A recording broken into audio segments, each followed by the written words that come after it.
Hello, this is Sturdy McKee. I have a couple things to share with you. And if you want to grab this document when I'm done kind of walking through and explaining, here's the URL, so the bit.ly/bridgeos. I believe it is case sensitive. Okay, but you can grab this. I'll be adding a couple things to it. But what I want to share with you is this concept. I've been talking with a number of clients about this and kind of developed from learning, not entirely on my own, but learning from others and what have you. But this bridge to the other side, what I'm calling the bridge to the other side cocktail. So the other side of this COVID crevasse, rather, we don't really know where the other side is. All right, and there's talk of anywhere from a few months to 18 months, and some places it's even longer.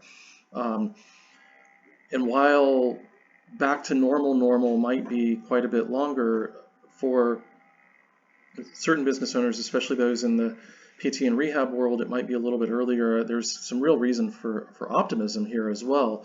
But what I'm doing is trying to figure out and work with clients and my own businesses to plan for the next year and a half to 2 years to make sure I get to the other side. Because if things end in early, right, if we get back to a relative normality in 4 or 5 months or 6 months or whatever, and I've planned for 18, I'm golden, everything's cool, right? I'm going to be all right. If I plan for 4 months or 6 months or something and it's going to be 18, then I'm not so all right. I'm going to be in big, trouble. So I'm planning for longer and hoping for the best, plan for the worst, hope for the best, right? Planning for disaster. But that's really what this cocktail is about. We're going to touch on the 4 things and we'll go into them a little bit. But the 4 ingredients, first one is preserve your revenue. Second one is any subsidies or money to get you going farther. Third is cut costs. And the fourth is new revenue streams. So let's talk about preserving your revenue. Preserving your revenue right now for many of you might be in-clinic visits, right? And there are also plenty of clinics that are shut down. So it's all over the map. What I'm experiencing and seeing all over North America is there are some clinics that doors are closed, no activity, nothing at all. There are other clinics that are down 25 or 30% and are still trying to keep things rolling. And most of us are somewhere in between.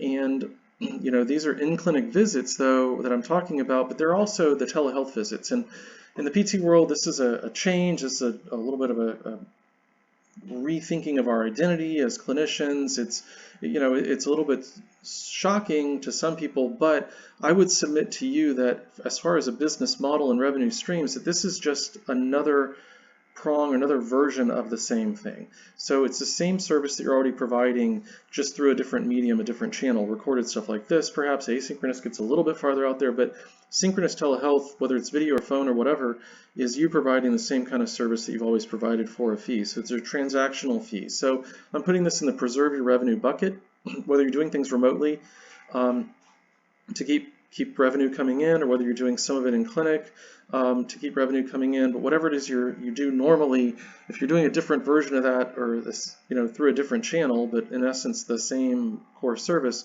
we're calling that preserve revenue. So you're going to preserve as much as you can. It's not going to be perfect, okay? It's not going to be great right now, but you're going to try to keep as much of this going as you can, whatever that looks like or turns into. Second ingredient is subsidies, and we got the PPP, which is a forgivable loan. There are grants out there. I've tried to get onto 2 of them today, though, and the websites are crashed. They're down. The EIDL has run out of money. That's really a loan. It's debt. Subsidies can take the form of debt, but I'm thinking more in the version of free money or grants or backfilling. Unemployment is one for your employees if you think about it, but any money that comes in here, kind of like the preserving your revenue, helps you extend the other end of the bridge out. Every dollar helps you get another centimeter farther, another minute, hour, whatever, farther on your bridge to the other side. Third item, cut costs. Now I've included a blog post here that has a few ideas, a few others that I'm not going to mention right now, but go over there and check it out because there are a couple other things. But talk to your vendors, talk to the people that supply you, stop anything that's not absolutely essential. You might stop water delivery, you might stop laundry, you might stop any number of services. You can also talk to vendors about reducing your fees, putting you on a lower level of service. We've done that with our cell phones, we've done that with all kinds of things. My IT people at Acumore were wonderful. I called and contacted them, and we have fewer seats. We needed to decrease our rates. They really did us a solid and slashed our expenses. But if you're not having those conversations, you won't know. Okay, if you haven't talked to your landlords yet, talk to your landlords. Ask for a 3-month deferral of rent that could be amortized or apportioned out through the rest of the lease. That takes different forms. So one landlord drop the rent, another landlord not temporarily defer half, so they need to get paid half right now, and they're a small mom and pop kind of shop, so I understand their need. And another bigger landlord that deferred 3 months of rent that will be payable back over months, to come. So, there are different things that you can do with all this stuff, both deferring, which basically extends your the other side of the bridge a little bit, or maybe forgiveness or reduction in rates on different things as well. So jump over there, there are additional ideas there, but really go through that, go through your P&L, look at all your expenses, cut anything you don't need, reduce the cost of anything that you can, and again, that will extend your bridge. Now the final ingredient, and this is what I want to talk a little bit more about, is new revenue streams.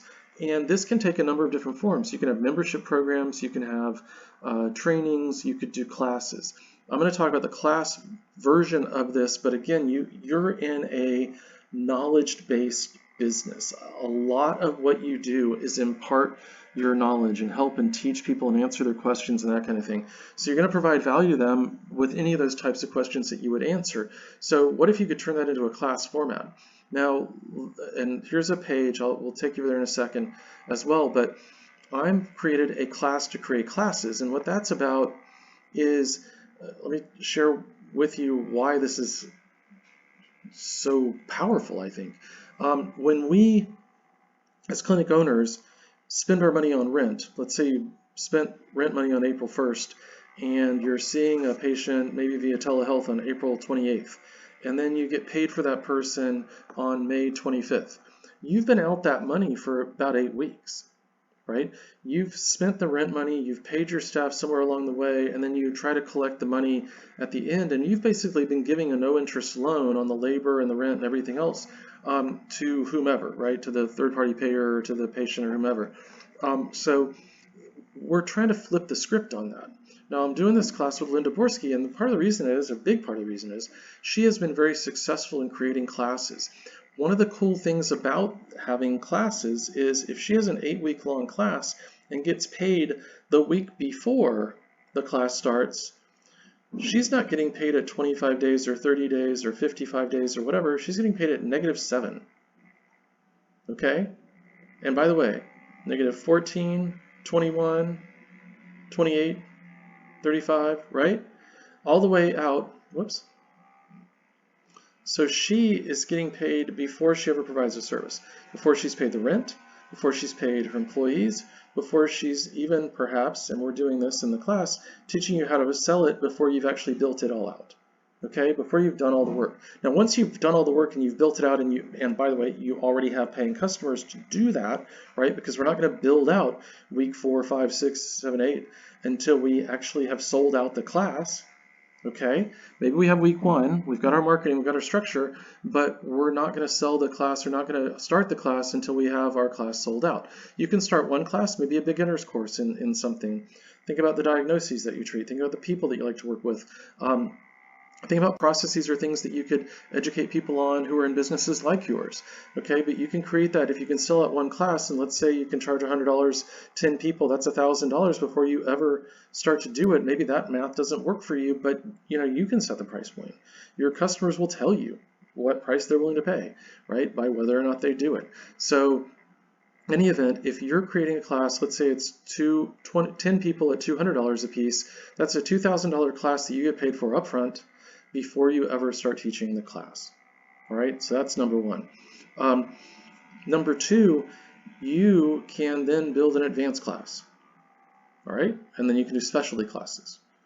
Right, so if I'm doing a beginner flexibility stretching class, a beginner strength class, I can do an advanced flexibility, an advanced strength. I can do a running. I can do something that considers diagnoses. I can start building and adding, and by the way, re-engaging many of these people and putting them into the pipeline And the other cool thing about this is, whether you're doing telehealth or when things get back to normal, this turns into a funnel for new patients. Okay, it also turns into stickiness for discharge patients. Because you have a beginner flexibility class, maybe your back pain people are ready for that when they are discharged and they're functioning and they're pretty well along their way. But they still have a class and they're still in touch with you for 2 months, and they do the advanced one 2 more months, then they do something else 6 more months. That's not only retention of revenue, but that's you providing additional value to these people, staying in their heads, maintaining and cultivating those relationships, deepening those, and you also end up bringing in people via word of mouth largely, and through any promotions or advertising, workshops, or other things that you do, but you're bringing in more people who aren't patients who could turn into patients eventually as well. So this becomes a lovely two-way funnel for your business as well, and I would encourage you to consider doing this. And if you want, we've got this Sturdy Culture page. Again, you can get the bit.ly Bridge OS, but we've got a class coming up to teach you how to do the classes. Okay, and we're going to be going through and you kind of watch some of the successes, but we're not talking about something that's just a one-off thing you're going to do here. This program that Linda created, it generated 25% of her total revenue for the past year. Okay, imagine 25% of your revenue coming in before you ever provide the service. What's that do to your age of accounts? What's that do to your billing department and workload? What's that do to your level of headache and stress? Okay, and I'll share one more thing with you if you're going to stick around, but it's about reach. Okay, and I was talking with my clinic director about this just today, but our normal kind of typical in-clinic reach is like 5 miles, right? Maybe 15. So we got somebody working or living in the East Bay, working downtown or financial district San Francisco. They're going to come see us, but they're generally working within not even 5 miles. They're working within a mile or two. Okay. Many of you have radiuses that are somewhere between 5, 10, 20 miles. Basically, if you're going to drive more than about 20 minutes or so, they might not come. Some kind of rule like that. So your reach is the population within whatever that radius is for you. Now, the cool thing about telehealth, yes, it's kind of the same thing, but our reach just changed. Right? So if we're looking within a mile or 2 or 5 miles of our clinics, we're looking at less than 1 million people. All right. If we're looking at telehealth in California, the population of California is 38 million people. Okay, many of you have licensure reciprocity deals in your state, so if you're in Oregon or Washington or something, then you also have access to Oregon or Washington, the other one, right? You may have access to Texas or a number of other states, but your geographic reach, your audience has just grown. So it might be the same service in essence, but the reach has just grown, and then people get daunted. So bear with me. Get daunted about, well, how do I reach all those people? How do I reach? We're not trying to reach 38 million people, by the way. Okay, so if you're still listening, you're going to get the cool stuff, right? So how do we get the reach here? Who sends to us? And it's basically word of mouth. Okay, and it's word of mouth, whether it's through physicians or your patients or the rest. And yeah, you might do some direct-to-consumer marketing, but there are varying levels of success with that. But you have to have a funnel for that too, because people don't just necessarily sign up off a Facebook ad. They come in for a workshop or they do a screen, or you got to have kind of a pipeline to build your credibility, to build your rapport with them, build trust, so they come to you as a paying customer. Word of mouth is a way to short circuit that and jump right over it. So your word of mouth, that can have power. So if I'm telling my spouse, or I'm telling my best friend, or I'm bringing my kids, that's all word of mouth, okay? If my doctor's telling me to come, that's word of mouth, right? So I'm going to use word of mouth to get my clinics full here within my normal kind of geographic population, but isn't it the same thing for the entire state? Okay, so whatever state or province or wherever you are, if your license expands the entire state, that's great. But all these people that are telling their spouse or telling somebody else, what they're telling them is, hey, you should go see Trevor, you should go see Katie or Lee or Carrie or whoever, right? They're telling them that because they're convenient and they're nearby and they can make it. But they're telling their mother-in-law or their mom, or they're telling their brother or whoever who's in Sacramento or in LA, man, I wish you were here because I've got a great therapist. And if you were only closer, I would hook you up. You should totally go see them. You've just eliminated that conversation. Now it's, I got a great therapist. You should totally see them.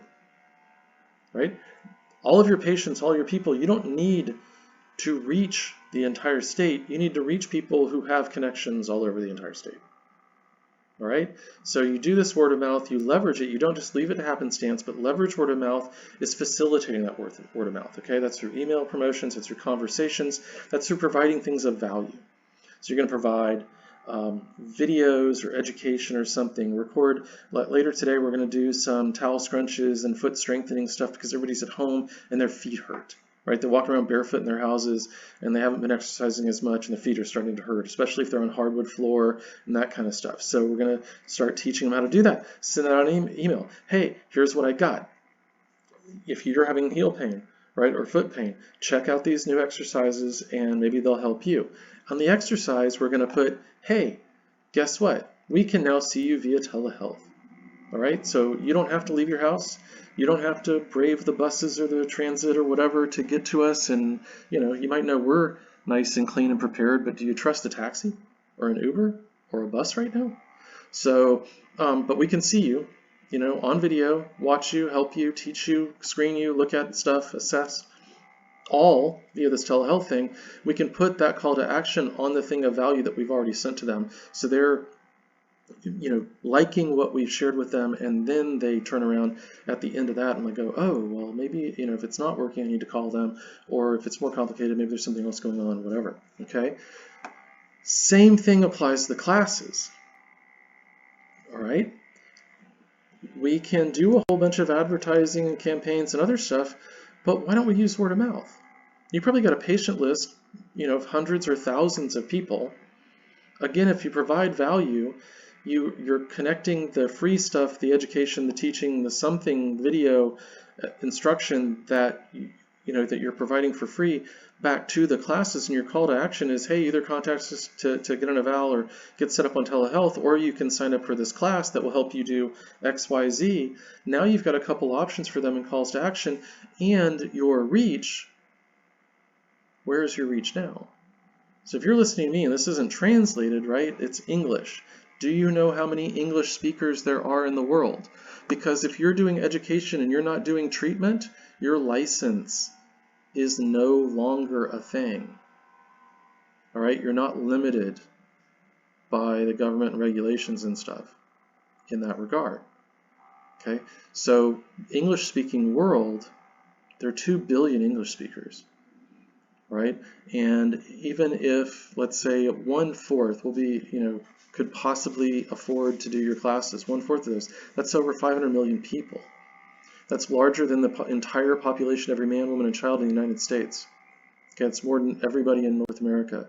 Maybe it's, I don't know, but it might be about even with Mexico, Canada, and the US combined. Okay, so you've expanded your reach from a few miles around your clinic to throughout your state or province or a group of states to the English-speaking world. Okay, and before you shut down on the word of mouth idea that way, I was talking with the clinic director, Trevor, right? The people I have my Zoom beers with and stuff on the weekend now are my college buddies. They live in Kentucky, Oahu, and Tasmania. And that's not exaggerating. That's where they are, right? So I have friends in the East Bay that it's too far to get to the city. I know people in Sacramento and LA. You have family, other places. I know you all do.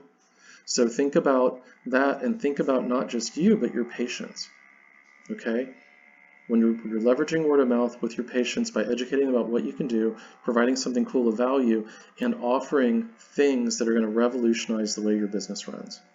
All right, I'm Sturdy McKee. If you need anything else, again, grab this, take a look. It's here. You can take a screenshot, hit the print screen button, and then paste it onto Word document or something. Got access to these other resources, but hit me up if there's anything else I can do for you. Thanks.